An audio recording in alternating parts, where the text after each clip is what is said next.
sábado, dia 20 de dezembro de 2025. Sejam todos muito bem-vindos, meus amigos, a mais um vídeo aqui do canal Terra Brasilis News.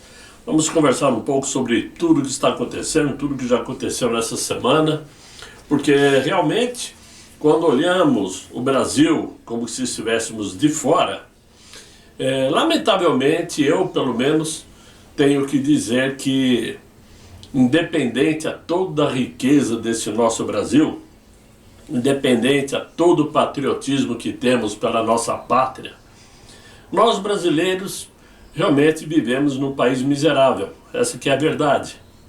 Porque a má distribuição de recursos, né?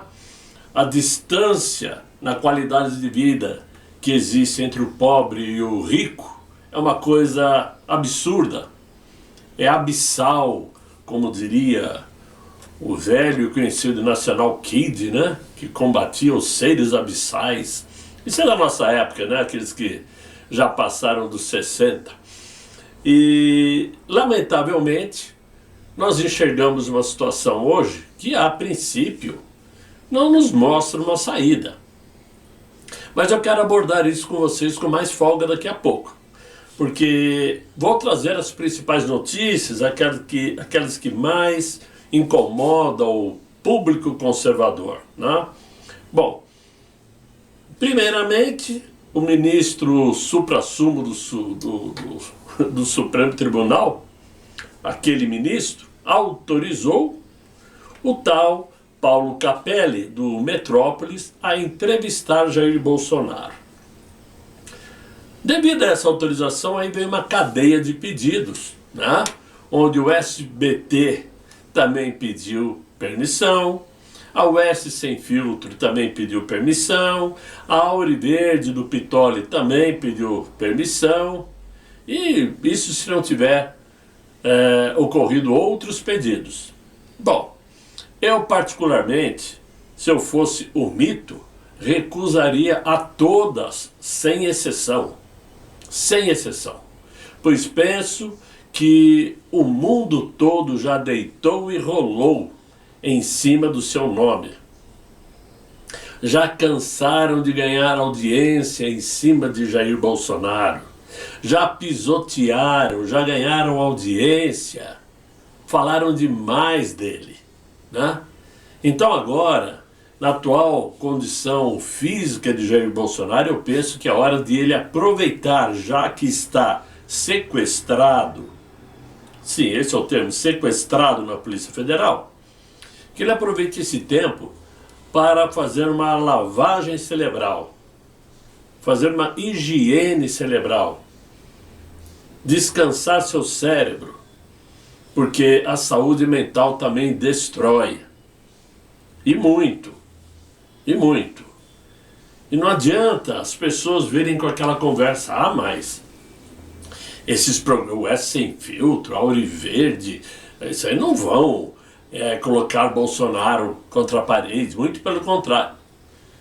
O que vão falar com Jair Bolsonaro é aquilo que todo mundo já está cansado de saber. Serão as mesmas perguntas sobre sua saúde, sobre a forma como foi preso, a forma como foi julgado, ou seja, os assuntos serão os mesmos, não existe novidade alguma.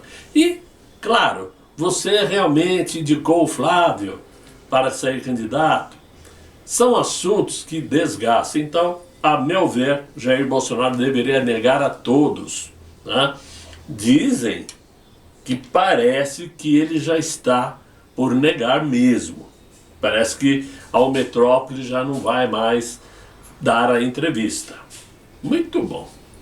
Aí eis que ontem o Supremo Ministro, né, autorizou que Jair Bolsonaro marque a sua cirurgia. Mas negou sua ida para a prisão domiciliar. Aquele ministro ainda determinou que a recuperação pós-cirúrgica de Jair Bolsonaro ocorra nas dependências da Polícia Federal. Muito bem. Parece que além de vítima, além de investigador, além de relator, julgador, juiz, parece que ele também é médico. Ele entende de tudo. Você pega uma pessoa em condições pós-cirúrgica, retira de dentro do hospital e manda para as dependências da Polícia Federal com um alto grau de risco de uma infecção. Alto grau de risco de ter um problema adicional pós-cirúrgico. Porque se dentro do hospital esse risco já existe, imagine dentro de um ambiente carregado de pessoas para lá e para cá, barulho ao lado de sistema de ar-condicionado da Polícia Federal, barulhos, não tem a mínima condição. Uma pessoa que passa por uma cirurgia necessita de curativos, limpeza, banho. Em que condições será feito isso dentro da Polícia Federal? Então me parece um ultraje, uma tentativa de acelerar a queda na qualidade de vida de Jair Bolsonaro, levando, quem sabe, né, à morte. Nunca se sabe o que eles têm dentro da cabeça. Nunca se sabe. Eu imagino, mas não posso nem falar e vocês sabem disso. Então é ridícula essa situação. Quem tem que decidir sobre isso são os médicos. Dentro do hospital, quem tem a palavra final é o médico. Assim como dentro de um avião, quem tem a palavra final é o piloto, dentro de um navio é o comandante, o almirante, melhor dizendo. Não é? Dentro do hospital é o médico. Não um juiz. Quer dizer, um juiz não, um advogado que virou ministro. Muito bem. Agora, vamos falar de uma coisa, a meu ver, mais séria.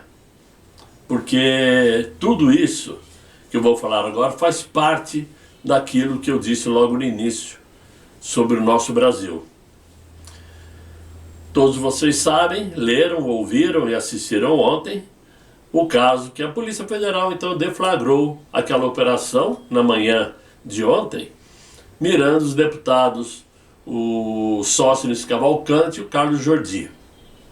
E isso tudo por conta de uma investigação que estava sendo feita de forma sigilosa, né, sobre um suspeito esquema de desvio de recursos públicos oriundos de cotas parlamentares, envolvendo não apenas os dois parlamentares, mas também servidores comissionados e particulares que teriam atuado de forma coordenada.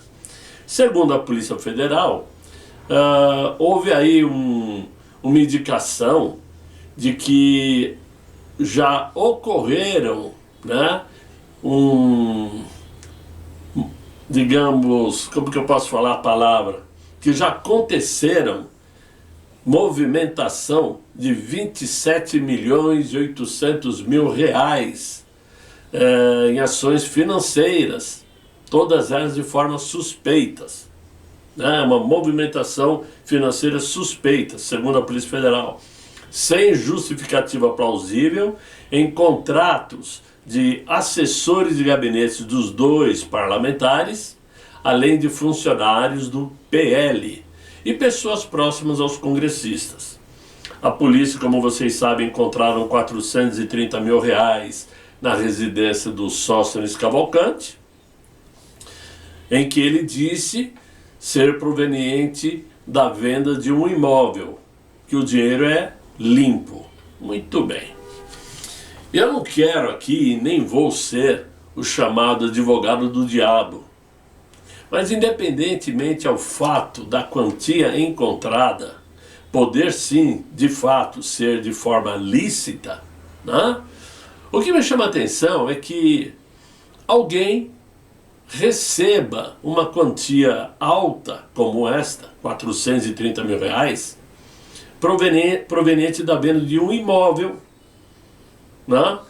Que receba em espécie esse valor, até porque, para quem entende um pouco de dinheiro, para quem tem muito dinheiro, sabe perfeitamente que o dia a dia corrói o valor do dinheiro. Seja ou por falta de investimento daquela quantia, ou por conta da inflação. Então você que eu falo, né, a pessoa que tem esse conhecimento, que tem uma quantia de 400 mil reais em dinheiro vivo, o que ele faz? Ele aplica esse dinheiro para render juros ou deixa dentro do cofre, perdendo valor dia a dia. A meu ver, sem querer julgar, isso cheira um pouco suspeito. Cheira um pouco suspeito. Quem compra um imóvel, normalmente, faz ali uma ordem bancária, um cheque administrativo, para na hora de fechar o contrato, fazer um pagamento. E não pegar uma mala cheia de dinheiro e levar ali para pagar. Isso, a meu ver, cheira muito mal. Normalmente quem faz isso é porque precisa lavar uma quantia de dinheiro sem fonte limpa. Olha, eu vou comprar esse imóvel por 1 milhão. Na escritura, a gente vai colocar 600 mil. Eu te pago 1 milhão, mas coloco 600 mil, porque 400 é em dinheiro vivo. Que eu preciso limpar o meu dinheiro. Um exemplo. Não estou dizendo que foi isso que aconteceu, mas é um exemplo. Né? Então, isso me cheira um pouco suspeito, sim. Não tem como fazer um outro tipo de interpretação dos fatos. Né? Quanto ao Carlos Jordi, realmente não dá para saber sobre a veracidade ou não do acontecido, porque até agora não foram apresentados ali detalhes, provas para mostrar, olha, aconteceu de fato.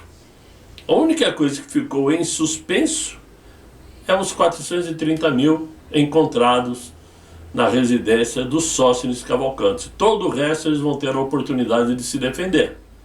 Mas não é algo agradável para se ouvir de um parlamentar conservador de direita, né? Porque isso nos desprestigia. E claro que o cenário agora está aberto para, quem sabe, uma futura cassação de mais 2 parlamentares conservadores. Lá se vão o Francisquini, que era deputado estadual lá no Paraná, o Daniel Silveira, né? Carla Zambelli, Eduardo Bolsonaro, Alexandre Ramagem.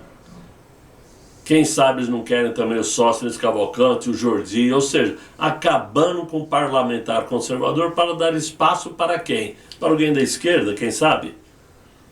Ou, no caso do Sóstenes, para diminuir o número de senadores, porque 2027 pode ser o ano da virada, quando nós, através dos parlamentares escolhidos pelo povo, poderão mudar o presidente do Senado e, quem sabe, colocar alguém conservador ou mais próximo da direita, né, que tenha a coragem de colocar para andar alguns pedidos de impeachment de ministros.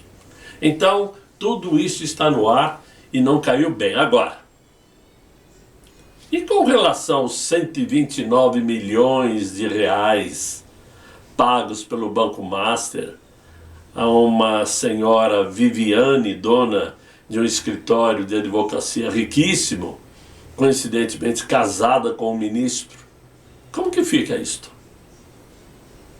E quanto aos 300 mil, né, de mesada recebida por Lulinha, do careca do INSS, como fica isso? Ah, já sei. Está tudo em sigilo, não é isso? Os 129 milhões do Master está em sigilo.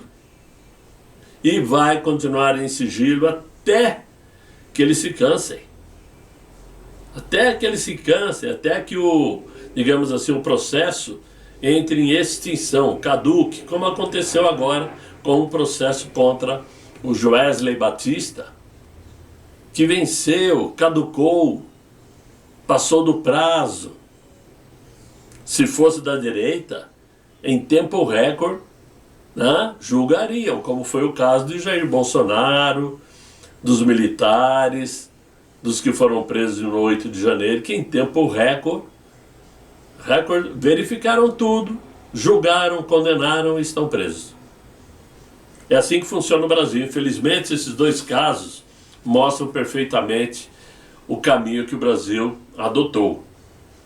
E ontem, eu particularmente fiquei muito frustrado ao ver um vídeo do secretário de Estado americano, Marco Rubio, eu acho que vocês viram também, dizendo que agora os Estados Unidos estão vivendo uma relação mais positiva com o Brasil. Isso para mim foi o chamado balde d'água. Eu sei que ainda é cedo para tomarmos ciência do que está acontecendo por baixo dos panos. Eu sei que não podemos nos precipitar e tirar conclusões, mas se há cerca de 2 meses atrás nós ouvimos da boca de Donald Trump, quando questionado pela repórter da Rede Globo, a Karen Bush, lá, sei lá o nome daquela mulher, sobre o Brasil, e ele disse: nossa relação com o Brasil é muito ruim, muito ruim.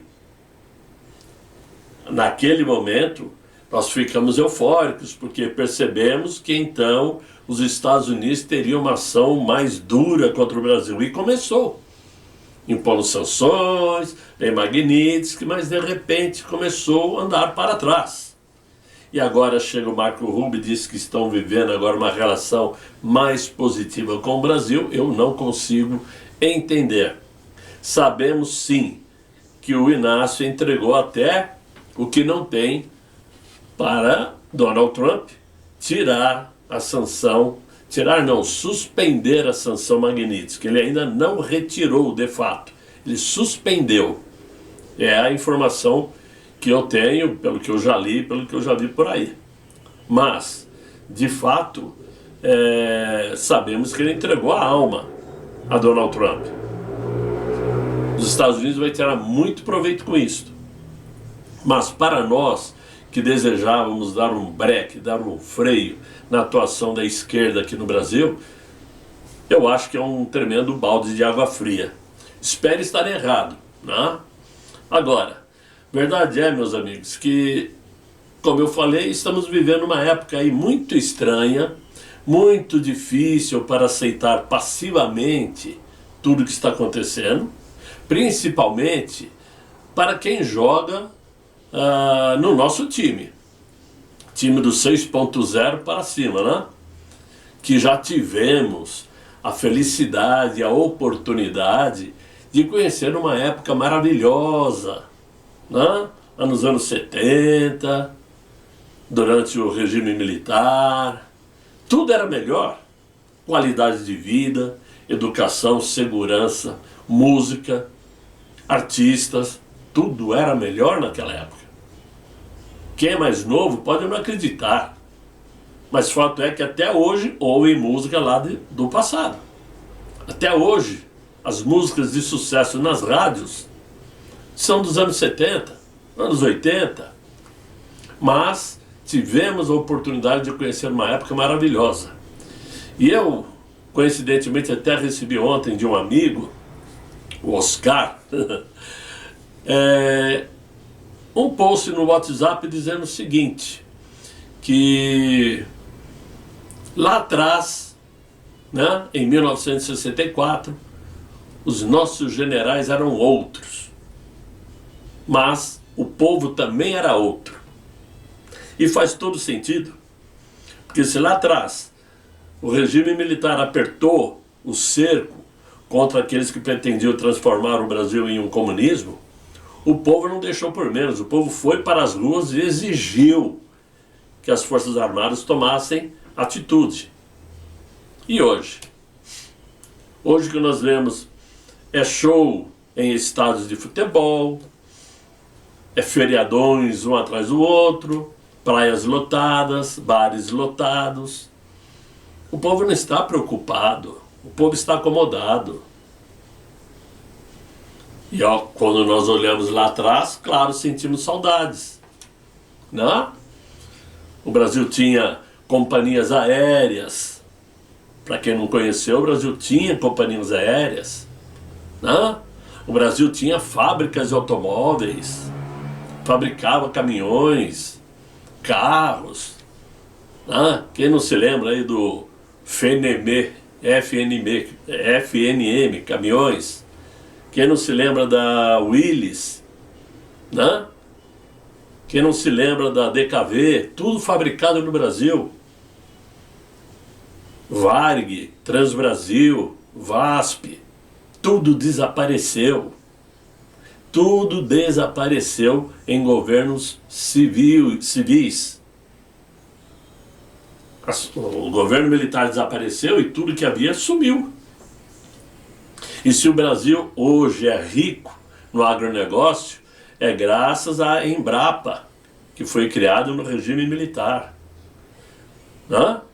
Se temos a usina lá em Foz do Iguaçu, é graças ao regime militar. Se existe uma ponte Rio-Niterói, é graças ao regime militar. Ou seja, exportávamos tanques de guerra para Israel através da Engesa. Né? Tudo isso acabou, tudo isso mudou, porque também mudou a mentalidade do povo. Então, contra essas definições não existem contestações, porque éramos realmente outros. Éramos pessoas diferentes. E por diversos motivos. Né? Os nossos valores eram mais apurados, sem concessões. Os filhos, quando erravam, eram repreendidos com firmeza e não recebiam a benevolência de uma passada de mão na cabeça. Recebiam, sim, de fato, um bom chinelo no traseiro. E sabemos que nos dias de hoje, isso não condiz com o modelo correto de educação, conforme dizem os progressistas. Nossos filhos recebiam conselhos para voltarem para casa antes das 10 ou das 11. Mas hoje, esses são os horários em que eles saem de casa para a noitada. As meninas eram aconselhadas a não permitirem aproximação íntima com seus namorados. Mas hoje eu ouço, né, na boca de algumas pessoas que certos pais oferecem camisinha, preservativo para a menina, para não correr risco. Já ouvi isto. Então, essa mudança de comportamento, de cultura, de atitude, foi destruindo o Brasil, veio acabando com o Brasil. E nós sabemos, as polícias trabalhavam pela ordem e pela segurança pública, e não perdoavam as ações de bandidos. Né? E a famosa rota que o diga. Né?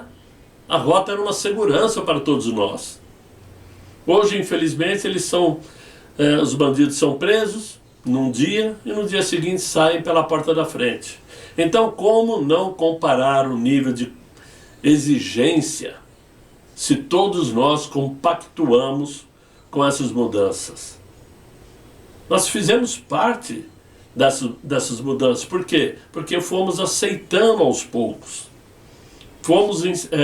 Nós enxergamos certas mudanças e ficamos quietos. Muitas mudanças ocorreram na nossa frente e nós não combatemos. Acabamos o quê? Compactuando com aquilo. Então, chegou num ponto que hoje é difícil engolir toda essa situação. Né? Então, por isso que eu vejo que agora nós temos aí uma cartada praticamente definitiva na política, que é a eleição de Flávio Bolsonaro em outubro de 2026, para que possamos voltar a acreditar que o Brasil seja realmente o país do futuro, coisa que eu também ouvia desde criança. Então essa constatação, meus amigos, claro que nos deixa até tristes e saudosos, mas é uma realidade, porque pelo andar da carruagem é daqui para pior. Não existe expectativa de melhora com esta administração que temos no Brasil, com esse governo, porque tanto o executivo como o legislativo e o judiciário estão trabalhando de um lado só, que é o lado da esquerda. O legislativo não porque opere para a esquerda, mas é porque não tem voz para contrariar, porque a grande maioria dos parlamentares tem algum rabo preso na justiça, e esse é o grande problema que nós enfrentamos. Então, o que eu digo é o seguinte: não podemos desanimar? Não. Temos que acreditar? Sim. Mas haja força para acreditar. De qualquer maneira, é o que eu tinha para conversar com vocês no dia de hoje. Foi muito mais um desabafo do que um vídeo, mas era importante tocar nesse assunto, que às vezes é muito sensível, as pessoas não gostam de ouvir verdades, né? As pessoas gostam de trazer só notícias agradáveis, bonitas, simpáticas para ganhar likes. Mas não dá para inventar, não dá para fingir, infelizmente. De qualquer forma, é o que eu tinha para vocês nesse vídeo. Espero que vocês tenham gostado. Deixem os likes, se inscrevam no canal, passem o link desse vídeo para seus amigos. E eu espero voltar amanhã com um novo vídeo, se Deus quiser. E Ele há de querer. Fiquem todos muito bem, fiquem com Deus. Tchau, tchau.